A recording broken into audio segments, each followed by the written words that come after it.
नमस्कार दोस्तों, आप सभी का स्वागत है आपके अपने YouTube चैनल HVS स्टडीज पे। तो दोस्तों आज हम इस वीडियो में कुछ इंपॉर्टेंट क्वेश्चन डिस्कस करेंगे जनरल नॉलेज या फिर जनरल साइंस के ऊपर। तो ये जो वीडियो होगी एक सीरीज होने वाली है जो कि होगी 3000 क्वेश्चंस की।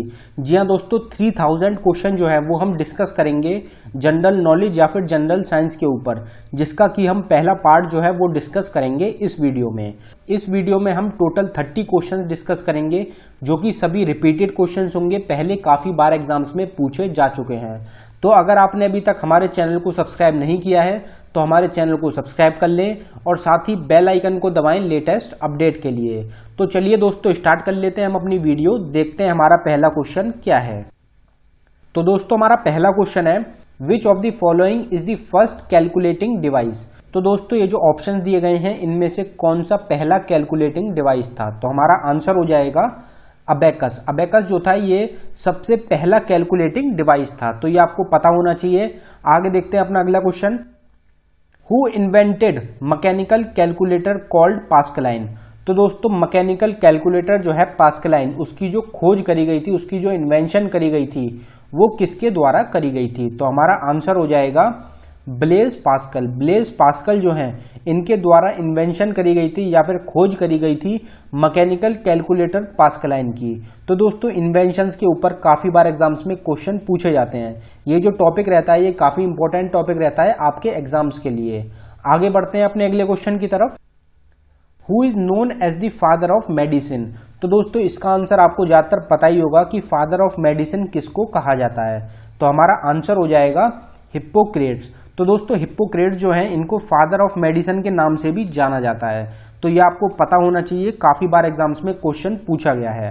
आगे बढ़ते हैं अगले क्वेश्चन की तरफ, who among the following is considered as the father of artificial intelligence.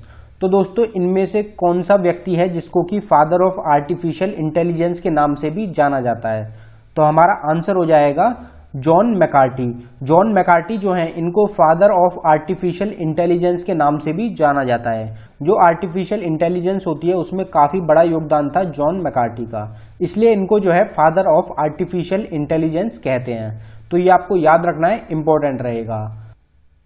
Which was the world's first successful electronic computer. तो दोस्तों दुनिया का सबसे पहला सक्सेसफुल इलेक्ट्रॉनिक कंप्यूटर जो था उसका क्या नाम था। तो हमारा आंसर हो जाएगा एनियक। एनियक जो था ये दुनिया का सबसे पहला सक्सेसफुल इलेक्ट्रॉनिक कंप्यूटर था। तो ये आपको जरूर याद रखना है, इंपॉर्टेंट क्वेश्चन है। ये भी क्वेश्चन काफी बार एग्जाम्स में रिपीट हो चुका है। आगे बढ़ते हैं, which of the following is also called translator. तो दोस्तों इनमें से किसको ट्रांसलेटर के नाम से भी जाना जाता है। तो हमारा आंसर हो जाएगा लैंग्वेज प्रोसेसर। तो दोस्तों लैंग्वेज प्रोसेसर होता है उसको ट्रांसलेटर भी कहा जाता है। तो ये आपको याद रखना है। अगला क्वेश्चन देखते हैं हमारा, anatomy is the branch of science which deals with. तो एनाटॉमी जो है, जो कि एक साइंस की ब्रांच है, वो किससे डील करती है। तो हमारा आंसर हो जाएगा structure of animals and plants. तो दोस्तों एनिमल्स और जो प्लांट्स होते हैं उनका जो स्ट्रक्चर होता है उसके बारे में बताया जाता है एनाटॉमी में। या फिर हम कह सकते हैं कि एनाटॉमी जो होती है ये स्टडी होती है एनिमल्स के स्ट्रक्चर और प्लांट्स के स्ट्रक्चर की। और ये ब्रांच किसकी है, तो ये साइंस की एक ब्रांच है। तो ये आपको याद रखना है। अगला क्वेश्चन देख लेते हैं हमारा, oncology is the study of. तो दोस्तों ऑन्कोलॉजी जो होती है ये किस चीज की स्टडी होती है। तो हमारा आंसर हो जाएगा कैंसर। तो दोस्तों कैंसर जो होता है, जो कि एक डिसीज होती है, बीमारी होती है, उसकी स्टडी जो होती है उसको कहा जाता है oncology. Name a instrument which is use to measure the density of milk.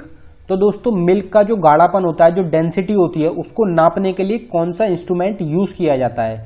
या फिर हम कह सकते हैं कि जो मिल्क होता है, दूध जो होता है, उसकी जो प्योरिटी होती है उसको नापने के लिए कौन सा इंस्ट्रूमेंट का यूज किया जाता है। तो हमारा आंसर हो जाएगा लैक्टोमीटर। तो दोस्तों लैक्टोमीटर जो होता है ये एक इंस्ट्रूमेंट होता है जो कि यूज किया जाता है डेंसिटी या फिर प्योरिटी को नापने के लिए मिल्क की। तो ये भी आपको याद रखना है। बाकी जितने भी इंस्ट्रूमेंट्स होते हैं उनके ऊपर भी एग्जाम्स में क्वेश्चन पूछे जाते हैं।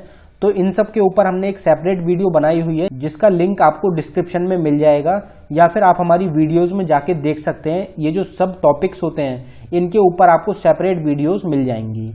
तो दोस्तों अगर आपको वीडियो पसंद आ रही हो तो वीडियो को लाइक जरूर करें। बढ़ते हैं अपने अगले क्वेश्चन की तरफ। Numismatics is the study of. तो दोस्तों न्यूमिस्मैटिक्स जो होती है ये किस चीज की स्टडी होती है? तो हमारा आंसर हो जाएगा कॉइन्स। तो दोस्तों सिक्के जो होते हैं उनकी स्टडी को कहा जाता है न्यूमिस्मैटिक्स। तो दोस्तों ये आपको याद रखना है कि कॉइन्स जो होते हैं इनकी स्टडी को कहा जाता है न्यूमिस्मैटिक्स। अगला क्वेश्चन देखते हैं हमारा, ball point pen is invented by. तो दोस्तों बॉल पॉइंट पेन जिसको कि बॉल पेन कहा जाता है उसकी जो खोज करी गई थी वो किसके द्वारा करी गई थी? तो हमारा आंसर हो जाएगा लेज़लो बिरो। लेज़लो बिरो जो है इनके द्वारा इन्वेंशन करी गई थी, खोज करी गई थी बॉल पॉइंट पेन की। तो दोस्तों ये भी आपको याद रखना है। अगला क्वेश्चन देखते हैं हमारा, हु हैड इन्वेंटेड जीरो। तो दोस्तों जीरो जो होता है उसकी खोज किसके द्वारा करी गई थी? तो हमारा आंसर हो जाएगा इंडियंस। तो दोस्तों भारत ने जो है भारतीय लोगों ने खोज करी थी जीरो की। तो ये आपको जरूर याद रखना है। Who had given the phenomena of blood circulation. तो दोस्तों ब्लड सर्कुलेशन जो होता है किसी भी जानवर में या ह्यूमन में जो खून का संचार होता है उसका जो फिनोमिना था उसके बारे में जो बताया गया था वो किसके द्वारा बताया गया था? तो हमारा आंसर हो जाएगा विलियम हार्वे। तो दोस्तों विलियम हार्वे जो हैं इन्होंने इन्वेंशन करी गई थी या फिर इन्होंने बताया था फिनोमिना के बारे में जो ब्लड सर्कुलेशन का। तो फादर ऑफ ब्लड सर्कुलेशन भी कहा जाता है विलियम हार्वे को। तो ये भी आपको याद रखना है, ब्लड सर्कुलेशन जो है इसका फिनोमिना जो बताया था वो बताया था विलियम हार्वे ने, और साथ ही साथ इनको फादर ऑफ ब्लड सर्कुलेशन भी कहते हैं। अगला क्वेश्चन देख लेते हैं हमारा, who had given the concept of photovoltaic effect. तो दोस्तों फोटोवोल्टिक इफेक्ट जो होता है उसका कॉन्सेप्ट किसके द्वारा दिया गया है? तो हमारा आंसर हो जाएगा ई बैक्यूरेल। तो ई बैक्यूरेल जो है इनके द्वारा कॉन्सेप्ट दिया गया था फोटोवोल्टिक इफेक्ट का। Who introduced matric system. तो दोस्तों मैट्रिक सिस्टम जो है उसकी जो खोज करी गई थी वो किसके द्वारा करी गई थी? तो हमारा आंसर हो जाएगा फ्रांस गवर्नमेंट। तो दोस्तों फ्रांस गवर्नमेंट जो है इन्होंने इंट्रोड्यूस करा था, खोज की थी या फिर इन्होंने दिया था मैट्रिक सिस्टम दुनिया को। तो ये आपको याद रखना है। Where was the world wide web created and in which year. तो दोस्तों सर्च इंजन में आप देखते होंगे www जो लिखा जाता है जिसकी फुल फॉर्म होती है वर्ल्ड वाइड वेब। तो इसकी जो खोज करी गई थी, ये जो बनाया गया था, ये कहाँ पे बनाया गया था और कौन से साल में बनाया गया था? तो हमारा आंसर हो जाएगा सन। तो दोस्तों सन जो जगह है वहां पे खोज करी गई थी, वहां पे बनाया गया था वर्ल्ड वाइड वेब www को। और ये कौन से साल में बनाया गया था? तो हमारा आंसर हो जाएगा 1990 में जो है बनाया गया था वर्ल्ड वाइड वेब को। तो ये आपको याद रखना है। Name the person who invented quality keyboard layout design. तो दोस्तों जो हमारे कीबोर्ड होते हैं उसमें जो लेआउट होता है वो होता है क्वालिटी कीपैड में। तो ये जो होता है इसकी जो इन्वेंशन करी गई थी ये किसके द्वारा करी गई थी? तो हमारा आंसर हो जाएगा क्रिस्टोफर लेथम शोल्स। तो क्रिस्टोफर लेथम शोल्स जो हैं इनके द्वारा खोज करी गई थी, इन्वेंशन करी गई थी, इन्होंने बनाया था क्वालिटी कीपैड को। तो क्वालिटी कीपैड का जो लेआउट होता है ये भी इंपॉर्टेंट रहता है क्योंकि अभी प्रेजेंट टाइम में जो कीपैड का लेआउट यूज किया जाता है वो क्वालिटी कीपैड ही होता है। तो ये भी आपको नाम याद रखना है, क्रिस्टोफर लेथम शोल्स। अगला क्वेश्चन देख लेते हैं हमारा, what does SSL stands for. तो दोस्तों कंप्यूटर लैंग्वेज में जो SSL होता है वो किस चीज से रिलेटेड होता है? तो हमारा आंसर हो जाएगा सिक्योर सॉकेट लेयर। तो सिक्योर सॉकेट लेयर जो होता है ये फुल फॉर्म होती है SSL की। फुल फॉर्म्स के ऊपर भी काफी बार एग्जाम्स में क्वेश्चन पूछ लिए जाते हैं, तो ये भी आपको याद रखना है, इंपॉर्टेंट रहेगा। अगले क्वेश्चन की तरफ बढ़ते हैं, what is the name of the voice box of human being.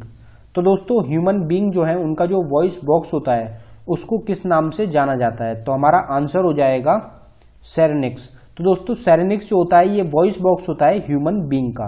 और अगर लैरिंक्स की बात करें तो लैरिंक्स जो होता है ये वॉइस बॉक्स होता है बर्ड्स का। तो ये आपको याद रखना है, इनमें काफी बार कंफ्यूजन हो जाता है। तो ह्यूमन का जो वॉइस बॉक्स होता है वो होता है सेरेनिक्स। अगला क्वेश्चन देखते हैं, Kaziranga national park is located in which state. तो दोस्तों काजीरंगा नेशनल पार्क जो है, जो कि इंडिया का काफी फेमस नेशनल पार्क है, वो कौन सी स्टेट में है? तो हमारा आंसर हो जाएगा असम। तो दोस्तों काजीरंगा नेशनल पार्क जो है वो कहाँ पे लोकेटेड है? तो वो हो जाएगा असम में। असम स्टेट जो है उसमें लोकेटेड है काजीरंगा नेशनल पार्क, आपको याद रखना है। अगला क्वेश्चन देख लेते हैं हमारा, which state of India is also known as the land of sunrise. तो दोस्तों इंडिया की कौन सी स्टेट है जिसको कि लैंड ऑफ सनराइज कहा जाता है। और अगर कंट्री की बात करी जाए तो कौन सी कंट्री है जिसको कि लैंड ऑफ सनराइज कहते हैं। तो पहले स्टेट का देख लेते हैं, तो कौन सी स्टेट हो जाएगी, तो हमारा आंसर हो जाएगा अरुणाचल प्रदेश। तो इंडिया की जो स्टेट है अरुणाचल प्रदेश, इसको लैंड ऑफ सनराइज कहा जाता है इंडिया में। तो ये आपको पता होना चाहिए। और अगर कंट्री की बात करें कि कौन सी कंट्री है जिसको कि लैंड ऑफ सनराइज के नाम से जाना जाता है, तो हमारा आंसर हो जाएगा जापान। जापान जो कंट्री है उसको कहा जाता है लैंड ऑफ सनराइज। और अगर स्टेट की बात करें तो अरुणाचल प्रदेश जो स्टेट है उसको कहते हैं लैंड ऑफ सनराइज। अगला क्वेश्चन देखते हैं हमारा, Lakh Bakhsh was the title given to which ruler. तो दोस्तों लक बख्श जो टाइटल है वो कौन से रूलर को दिया गया था। तो हमारा आंसर हो जाएगा कुतुबुद्दीन ऐबक। तो दोस्तों कुतुबुद्दीन ऐबक जो थे इनको लक बख्श टाइटल दिया गया था, या फिर इनको लक बख्श टाइटल के नाम से भी जाना जाता था। अगला क्वेश्चन देखते हैं हमारा, who is known as the writer of Akbarnama. तो दोस्तों अकबरनामा जो कि एक काफी फेमस बुक है जिसमें अकबर जो है उनके बारे में बताया गया है, तो वो किसके द्वारा लिखी गई है। तो हमारा आंसर हो जाएगा अबुल फजल। तो दोस्तों अबुल फजल जो हैं वो राइटर हैं अकबरनामा बुक के। Who is the first Indian to win Nobel prize. तो दोस्तों पहले भारतीय कौन है जिनको कि नोबेल प्राइज से सम्मानित किया गया था। तो हमारा आंसर हो जाएगा रविंद्रनाथ टैगोर। तो दोस्तों रविंद्रनाथ टैगोर जो हैं ये पहले भारतीय हैं जिनको कि नोबेल प्राइज से सम्मानित किया गया था। First president of India who died while in office. तो दोस्तों भारत के पहले प्रेसिडेंट कौन थे जिनकी मृत्यु हो गई थी उनके टाइम पीरियड में, जिस टाइम वो प्रेसिडेंट थे। तो हमारा आंसर हो जाएगा डॉक्टर जाकिर हुसैन। तो दोस्तों डॉक्टर जाकिर हुसैन जो थे ये पहले प्रेसिडेंट थे इंडिया के जिनकी पावर में मृत्यु हो गई थी। मतलब ये उस टाइम जो थे प्रेसिडेंट थे, उस टाइम पे इनकी मृत्यु हो गई थी। अगला क्वेश्चन देखते हैं हमारा, who is known as the father of yoga. तो दोस्तों फादर ऑफ योगा किसको कहा जाता है। तो हमारा आंसर हो जाएगा पतंजलि। तो दोस्तों पतंजलि जो है उसको फादर ऑफ योगा कहा जाता है। Who is the first Indian to win the Bharat Ratna award. तो दोस्तों पहले भारतीय कौन है जिनको कि भारत रत्न अवार्ड से सम्मानित किया गया था। तो हमारा आंसर हो जाएगा डॉक्टर राधाकृष्णन। तो दोस्तों डॉक्टर राधाकृष्णन जो हैं ये पहले भारतीय थे जिनको कि भारत रत्न अवार्ड से सम्मानित किया गया था। और पहला भारत रत्न जो था वो कब मिला था, तो ये भी आपको पता होना चाहिए। अगर आपको पता है कि पहला भारत रत्न जो है वो कब दिया गया था तो आप हमको कमेंट करके बताएं। अगला क्वेश्चन देखते हैं हमारा, largest animal fair in India held in which state of India. तो दोस्तों सबसे बड़ा एनिमल फेयर जो होता है इंडिया में वो कौन सी स्टेट में होता है। तो हमारा आंसर हो जाएगा बिहार। तो दोस्तों बिहार स्टेट जो है वहां पे सबसे बड़ा एनिमल फेयर लगता है इंडिया का, या फिर हम कह सकते हैं कि एशिया का सबसे बड़ा एनिमल फेयर जो लगता है वो लगता है बिहार स्टेट में।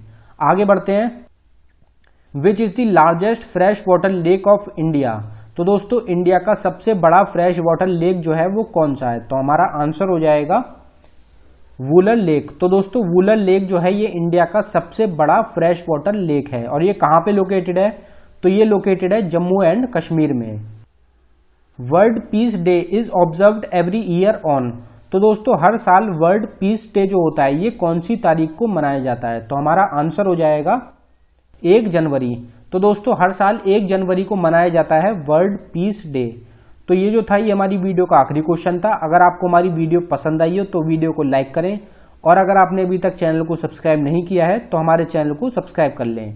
धन्यवाद दोस्तों।